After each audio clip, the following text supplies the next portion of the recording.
কি বিচিত্র সাজ! আমি মনে ভাবতেছিলেন এ কোন মহারাজ? আজ শুভক্ষণে রাত পোহালো।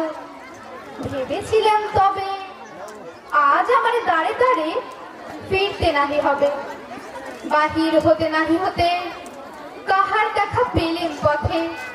চলিতে রথ ধনধান্য ছড়াবে দুই ধারে, মুঠা মুঠা কুড়িয়ে নেব নেব ভাঁড়ে ভাঁড়ে।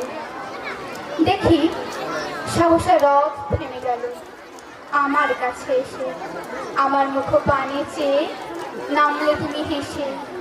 দেখে মুখের প্রসন্নতা জুড়িয়ে গেল সকল ব্যথা। হেন কালি কিসের লাগি তুমি অকস্মাৎ? আমায় কিছু দাও গো বলে বাড়িয়ে দিলে হাত। মরি একই কথা রাজধীরাজ, আমায় দাও গো কিছু।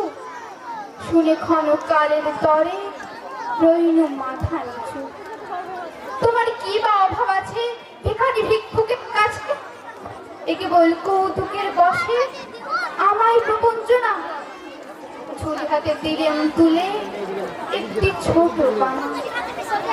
যবে প্রাত্যখানি ঘরে এনে উজাড় করি, এ কি ভিক্ষা মাত্র একটি ছোট সোনার কণা দেখি। দিলাম যে রাজ ভিখারি রে, স্বর্ণ হয়ে এলো ফিরে। তখন কাঁদি চোখের জলে দুটি নয়ন ধরে। তোমায় কেন দিইনি আমার সকল শূন্য করে? ধন্যবাদ।